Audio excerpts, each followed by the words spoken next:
오늘 시간에는 뜻을 정하고 비전을 구하라 라는 제목으로 하나님 말씀 증거하도록 하겠습니다. 제가 올해 우리 교회 표어를 거룩한 영향력을 남기다 라고 적은 이유는 우리 교회의 미래를 생각을 해보고 앞으로 우리 교회가 어떤 교회가 되어야 할까를 묵상하면서 그렇게 정했습니다. 우리 교회뿐만이 아니라 이민 교회들의 지금 상황을 보면 교회가 많이 고령화되어 가고 있지요. 그리고 이제 장로님들, 권사님들께서 이제 많이 은퇴를 하시게 됩니다. 우리 교회도 작년에 두 분의 권사님이 이제 은퇴를 하셨고, 올해 54년생 권사님들 세 분이 이제 올해 말이면 은퇴를 하시게 되고, 그리고 이제 55년생 권사님들, 56년생 권사님들이 계속해서 은퇴를 하시게 될 거고, 이제 58년생 권사님들까지 이제 4년이면 이제 거의 다 은퇴를 하시게 되는 겁니다.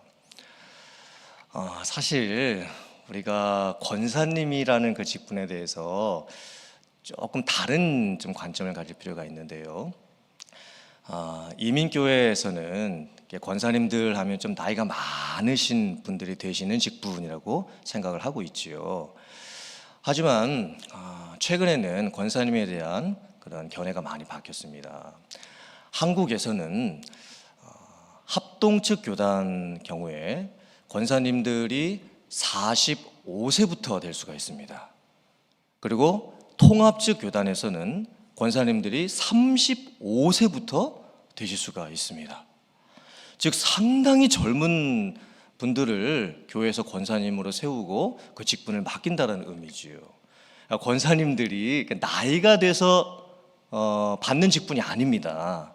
권사님은 그 은사에 맞게 그 권사의 직분을 다할 수 있는 분들이면 35세부터 권사님이 되실 수가 있는 거예요. 사실 우리 교회도 정관에 보면 권사님들이 45세부터 되실 수 있는 걸로 되어 있습니다. 근데 우리 교회도 거의 한 55세가 넘으셔야 이제 권사님들이 되시는 그런 경향이 되어가고 있지요. 이제 우리 교회가 앞으로 이제 권사님들도 세워야 됩니다. 그리고 이제 장로님들 같은 경우도 우리 교회 이제 세 분의 시무 장로님들이 계시는데 이제 마지막 장로님께서 이제 은퇴하시는 게 2029년입니다. 그러니까 2029년 되면 우리 교회 세 분의 장로님들이 다 이제 은퇴하시게 되는 거예요. 5년밖에 남지 않았습니다. 그리고 마지막 장로님 은퇴하시기 전에 새로운 장로님들을 세워야 되지 않겠습니까? 그럼 4년밖에 안 남았습니다. 제가 이런 생각들을 해보면서 그러면 과연 우리 교회는 앞으로 어떤 준비를 해야 될까? 과연 우리 각 사람이 다른 사람에게 어떤 영향력을 주는 사람이 되어야 될까? 우리가 서로에게 어떤 영향을 줘야 하고 나는 누구를 세워갈 수가 있을까? 내 대신에 나처럼 일할 수 있는 누군가를 나는 지금 세워가고 있는가? 그것이 꼭 장로님, 권사님, 안수집사님, 직분자를 세우는 일이 아니어도 지금 내가 맡고 있는 이 일을 나는 누구에게 가르쳐서 나만큼 혹은 나보다 더 열심히 할 수 있을 만한 그 누군가를 지금 나는 세워가고 있는가? 정말 한번 생각을 해봐야 될 그런 상황입니다. 우리는 어떻게 하면 영향력을 줄 수 있는 사람이 될 수 있을까요? 어떻게 하면 내가 있음으로 인해서 내 가정과 일터와 교회와 세상에 나로 인해서 영향력을 줄 수 있는 그런 삶을 살아갈 수가 있을까요? 이런 질문에 대한 답을 다니엘서가 주고 있습니다.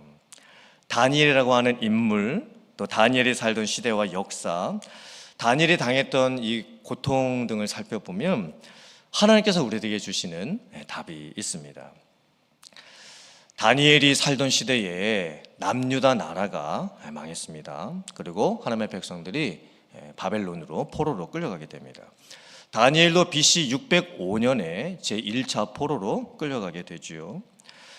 당시 바벨론의 왕이었던 느부갓네살 왕이 회유 정책을 씁니다. 자본 포로들 중에서 젊은 인재들을 뽑아서 바벨론의 학문과 말을 가르치고 쇠뇌 교육을 시켜서 바벨론에 충성할 사람들을 세우고자 했던 겁니다.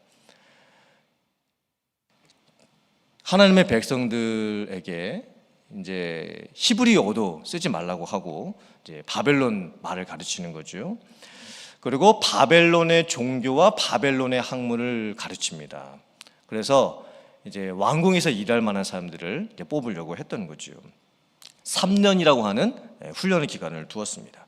3년 동안 왕이 주는 좋은 음식을 먹이고 여러 가지 훈련을 다 시킨 후에 누구를 뽑을지 이제 테스트를 하게 되는 겁니다. 그때 다니엘이 뜻을 정합니다. 다니엘과 3명의 친구들이 왕이 주는 음식을 먹지 않겠노라 라고 뜻을 정하게 됩니다. 왜 왕이 주는 음식을 먹지 않겠다고 결정을 했던 것일까요? 바벨론 왕이 주는 음식은 좋은 음식이었습니다. 맛있는 음식이었습니다. 하지만 대부분이 왕이 먹는 음식들이 우상에게 바쳐지는 음식들이었기 때문에 이 바벨론 왕이 주는 음식을 먹는다는 것은 정체성을 내려놓겠다는 의미입니다. 다니엘과 3명의 친구들이 자기 자신의 영적인 정체성을 지키고 자기 자신을 영적으로 더럽히지 않기 위해서 왕이 주는 음식을 먹지 않겠다고 결정을 한 것입니다. 사실 다니엘과 3명의 친구들이 왕이 주는 음식을 먹지 않겠다라고 하는 것은요, 자기 목숨을 내어놓는 일과 지금 마찬가지입니다. 왜냐하면 다른 그 소년들은 다 왕이 주는 좋은 음식을 먹고 좀 더 건강해지고 윤택해지면 더 잘 뽑히지 않겠습니까? 아무래도 음식을 잘 먹지 못하다가 보면 다른 사람들에 비해서 뒤처지게 될 확률이 높지요. 그런데 다니엘이 결정을 하는 거예요. 뜻을 정합니다. 심지어 그때 그 왕궁 소년들을 관리하고 있었던 환관장이 말합니다. 아니 너희들이 왕이 내려주는 음식을 먹지 않음으로 인해서 너희들뿐만이 아니라 지금 나까지도 목숨이 위험하게 되었다. 너희들이 어찌하여 그렇게 하였느냐. 그때 다니엘이 말하지요. 그러면 열흘 동안 한번 테스트를 한번 해봐 주십시오. 저와 제 친구들 3명은 왕이 주는 음식을 먹지 않고 채소만 먹을 테니까 열흘 후에 저희들하고 왕이 내려줬던 음식을 먹었던 다른 사람들하고 소년들하고 비교해보고 그때 결과를 보고 결정을 해 주십시오. 이렇게 말을 하게 됩니다. 열흘 후에 결과가 어떻게 나타났을까요? 다니엘과 3명의 친구들이 채식을 했음에도 불구하고 왕이 주는 좋은 음식을 먹지 아니했음에도 불구하고 오히려 다른 소년들보다 더 얼굴이 윤택하고 아름답고 살이 찌게 되었습니다. 하나님의 역사하심이 나타난 것이죠. 왕의 음식을 먹고 좋은 포도주를 먹었던 다른 소년들, 여러 가지 인간적인 방법을 썼던 다른 소년들보다 다니엘과 3명의 친구들은 비록 채식을 했지만 하나님의 보호하심과 하나님의 간섭하심으로 인해서 참 놀라운 결과가 나타났던 겁니다. 다니엘은요 10대 소년의 나이였음에도 불구하고 벌써 다른 사람들에게 영향력을 주게 됩니다. 그리고 다니엘과 3명의 친구들도 다른 왕궁에 있었던 훈련받고 있었던 소년들에게 영향력을 주게 됩니다. 자기들을 관리하고 있었던 환관장에게도 영향력을 주게 되지요. 다니엘이 10대 소년의 나이에서부터 이런 영향력을 끼칠 수 있는 사람이 될 수 있었던 이유는 무엇일까요? 하나님 앞에서 뜻을 정했기 때문입니다. 나는 하나님의 백성답게 살겠다. 나의 신앙의 정체성을 버리지 않겠다. 설령 왕의 음식을 거부하고 죽임을 당한다고 해도 나는 세속적인 방법을 택하지 않겠다. 다니엘은 모두가 다 예라고 하는 그 상황 속에서도 혼자 신앙 안에서 믿음 안에서 아니요 라고 말할 수 있는 담대함이 있었던 거예요. 그래서 하나님께서 다니엘을 통해서 영향력을 끼치는 사람으로 세워주셨던 겁니다. 우리도 이런 삶을 살아야 되지 않을까요? 영향력이 나타날 수 있는 삶. 그 삶은요 하나님 앞에서 뜻을 정하는 것에서부터 시작이 됩니다. 로마서 12장 2절과 3절 말씀을 화면 보시고 같이 봉독해 보겠습니다. 시작. 너희는 이 세대를 본받지 말고 오직 마음을 새롭게 함으로 변화를 받아 하나님의 선하시고 기뻐하시고 온전하신 뜻이 무엇인지 분별하도록 하라. 내게 주신 은혜로 말미암아 너희 각 사람에게 말하노니 마땅히 생각할 그 이상의 생각을 품지 말고 오직 하나님께서 각 사람에게 나눠주신 믿음의 분량대로 지혜롭게 생각하라. 아멘. 우리가 어떻게 영향력 있는 삶을 살 수가 있을까요? 우리가 어떻게 다른 사람들에게 영향력을 주고 그분을 하나님 앞에서 세워나갈 수 있을까요? 교회의 일꾼들은 어떻게 우리가 만들어갈 수가 있는 것일까요? 우리 각 사람이 하나님 앞에서 뜻을 정하는 것에서부터 시작할 수 있어야 됩니다. 사람의 생각들이 아니죠. 이 사람이 이 말하고 저 사람이 저 말하는 사람들의 말이 부딪히는 그런 모습이 아니라 마땅히 내가 무슨 생각을 하고 무슨 말을 해야 할 것인지 넘어서는 말을 하지 아니하고 하나님께서 내게 주신 그 생각 이상의 생각을 품지 말고 하나님의 뜻이 무엇일까? 내가 먼저 분별을 하고 그리고 그 하나님의 뜻이 너무나 분명하다면 다른 사람들에게 권해야 되겠죠. 이것이 하나님의 뜻인 것 같다. 하나님이 정말 우리에게 지금 이것을 원하고 계시는 것 같다. 우리가 이것을 지금 해봐야 될 것 같다. 우리가 사람을 키워야 될 것 같다. 우리 교회를 지켜나가야 될 것 같다. 우리 교회의 미래를 바라보면서 우리가 지금부터 교회에 대한 어떤 것들 준비해 나가야 될 것 같다. 이 뜻을 나누어야 됩니다. 하나님의 뜻이 있는 곳에 하나님의 사람들이 세워지고 교회가 세워질 수 있게 되는 것입니다. 우리가 부르는 찬송가 549장이 내 주여 뜻대로 행하시옵소서이죠. 그 3절 가사가 이렇게 되어 있습니다. 내 주여 뜻대로 행하시옵소서. 내 모든 일들을 다 주께 맡기고 저 천성 향하여 고요히 가리니 살든지 죽든지 뜻대로 하소서. 이 찬송가 가사를 작사하신 분이 벤자민 슈롤크 목사님이십니다. 1672년에 태어나셔서 1737년에 돌아가셨는데요. 이 슈롤크 목사님께서 찬송가를 작사하시게 된 배경이 있습니다. 슈롤크 목사님께서 그 목회를 하셨던 그 시대는요, 전쟁과 기근과 질병과 가난으로 얼룩진 고통스러운 시기였습니다. 독일 분이셨거든요. 독일에서 이제 목회를 하셨어요. 그때 유럽은 구교였던 로만 캐톨릭과 이 신교였던 이 개신교 간에 30년 종교 전쟁이 일어났던 시기였습니다. 그러니까 교회끼리 싸웠던 거예요. 이 교황의 권력과 이제 개신교 종교 개혁가들끼리 서로 싸울 수밖에 없었던 상황이었습니다. 그래서 엄청난 인명 피해가 있었고 재산 피해가 있었고 교회들도 엄청난 핍박을 당하고 있었던 상황이었습니다. 그때 독일에서 이 슈럴크 목사님 아버지도 목사님이셨습니다. 그 이제 본인도 이제 목사님이 되셨는데 교회가 너무 어려운 때였습니다. 그래서 목사님 혼자서 36개 마을에 있었던 교회를 돌보셔야 했습니다. 이게 얼마나 힘드셨겠습니까? 교회 한 번만 찾아가도 36개 마을을 돌아다녀야 하셔야 되는 그런 상황입니다. 한 번 신방을 가게 되면 교회 방문을 하게 되면 멀리 갔다가 이제 오셔야 되지요. 근데 어느 날 신방을 마치고 슈럴크 목사님께서 집에 돌아오셨는데 집에 화재가 일어났습니다. 모든 게 다 잿더미로 변해 있었습니다. 그리고 안타깝게도 그 화재로 인해서 두 어린 아들도 죽고 말았습니다. 슈럴크 목사님이 이 사건을 겪고 나서 지은 기도문이 내 주여 뜻대로 행하시옵소서입니다. 이 고백이 쉽지가 않은 고백이죠. 죽든지 살든지 뜻대로 하시옵소서. 내 모든 일들을 다 주께 맡기겠습니다.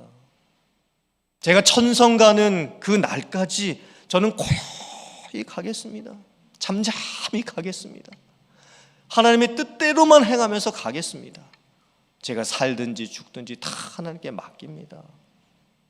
두 아들을 잃고 나서 슈럴크 목사님이 고백하셨던 고백이었습니다. 우리들도 한번 우리의 삶을 묵상해 보았으면 좋겠습니다. 이제 새해가 되었고 그리고 거룩한 영향력을 남기라라고 하는 교회의 표어도 세웠는데 나는 정말 하나님 앞에서 어떤 인생을 살아야 할 것인가? 나는 올해 특별히 하나님 앞에서 무엇을 하겠다고 하나님 앞에서 결단을 지금 할 수 있겠는가? 나는 하나님께서 나에게 원하고 계시는, 나에게 바라고 계시는, 나를 통해서만 이루시길 원하시는 그 하나님의 뜻을 정말 나는 지금 깨닫고 있는가? 그리고 이 세상을 살아가면서 다니엘과 같이 다른 사람들이 다 예라고 하는 상황인데, 우상을 따라가면서, 근데 혼자서만 하나님 앞에서 아니오라고 할 수 있는 그런 담대함이 정말 나에게 있는가? 이 세상에 있는 많은 사람들과 구별될 수 있는 그런 하나님 앞에서 뭔가 정말 다르게 살고 싶다라고 하는 그런 거룩한 마음을 품은 그런 내 모습이 있는가? 한번 살펴봤으면 좋겠습니다. 그리고 우리들도 이 슈럴크 목사님의 고백처럼 내 주여 뜻대로 하시옵소서, 이렇게 하나님의 뜻 안에서 결단을 내리고 행할 수 있는 여러분들 다 되실 수 있기를 주님의 이름으로 축원합니다. 다니엘과 세 친구들이 이제 뜻을 정하고 왕이 주는 좋은 음식을 먹지 않고 왕궁에서 훈련을 이제 받은 지가 3년이 되었습니다. 짧지 않은 시간이었겠죠. 하나님의 뜻대로 마음 먹고 그 뜻대로 행하는 삶이 이제 3년입니다. 3년 동안 훈련을 받았죠. 그리고 나서 이제 이 다니엘과 세 친구들이 왕 앞에 가는 거예요. 이제 왕의 택함을 받아야 되는 이제 시기가 다가옵니다. 그때 하나님께서 다니엘과 세 친구들에게 엄청난 은혜를 베풀어 주십니다. 특별한 은혜를 베풀어 주시죠. 첫째는 학문을 주셨습니다. 이 뜻은 단순히 공부 잘했다라는 그런 의미가 아닙니다. 하나님께서 다니엘과 이 세 친구들에게 학문을 주셨다.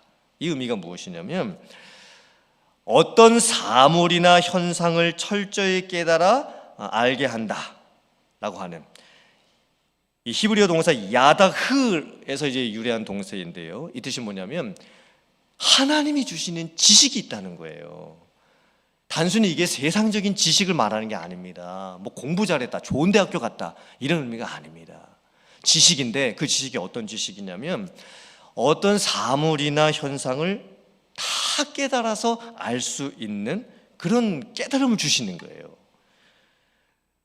그리고 하나님께서 또 이 다니엘과 세 명의 친구들에게 모든 책을 다 읽을 때 그 책을 다 깨달아 알 수 있도록 해주셨고 또 삶의 지혜까지도 허락을 해 주십니다. 다니엘이 10대 소년의 나이에 왕궁에 들어가서 이제 관리로 활동을 하게 되고 나중에는 총리가 됩니다. 그리고 더 나중에는 전국을 다스릴 수 있는 3대 총리 중에 한 사람이 됩니다. 나라가 3번 바뀝니다. 바벨론, 그리고 메데바 바사, 그리고 페르시아. 왕도 여러 명이 바뀝니다. 다니엘이 10대 후반 나이에서부터 90세가 될 때까지 왕궁에서 최고위 관리로 활동을 할 수 있었던 이유가 무엇이냐면 하나님께서 다니엘에게 주셨던 지식과 지혜가 있었기 때문입니다. 다니엘이 단순하게 공부 열심히 해가지고 인간적인 노력의 어떤 합당한 결과로 좋은 대학교 가가지고 실력을 쌓아가지고 이렇게 훌륭한 사람이 됐던 게 아니었습니다. 자기 머리로 인해서, 자기 노력과 수고로 인해서 다른 사람에게 영향력을 주었던 그런 큰 인물이 됐던 게 아니었던 거예요. 다니엘이 이렇게 쓰임받을 수 있었던 이유는요, 하나님께서 다니엘에게 주셨던 지식과 지혜 때문이었습니다. 그러므로 우리들이 자녀를 기르고 또 아이들 공부를 시킬 때에도 기도의 내용이 달라져야 됩니다. 우리 애가 똑똑하고 공부 잘해가지고 좋은 대학교 가가지고 돈 많이 버는 그런 사람 될 수 있게 해주세요. 그건 이 세상에 있는 모든 부모님이 다 똑같이 하는 기도입니다. 우리가 그렇게 기도해서는 안 되겠죠.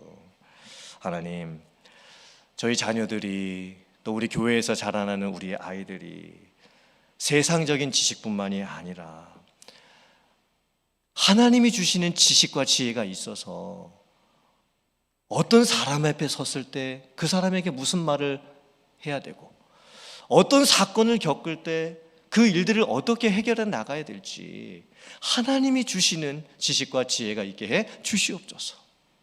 자기 자신이 열심히 뭐 공부하고 수고하고 남보다 뭐 더 열심히 뭐 해서 훌륭한 사람이 되는 것도 중요하겠지만,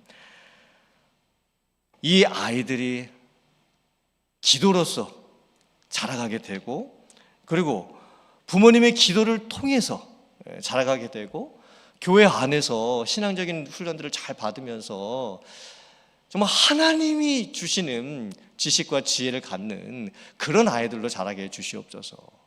그러면 하나님께서 그 아이들을 사용하시지 않으시겠습니까?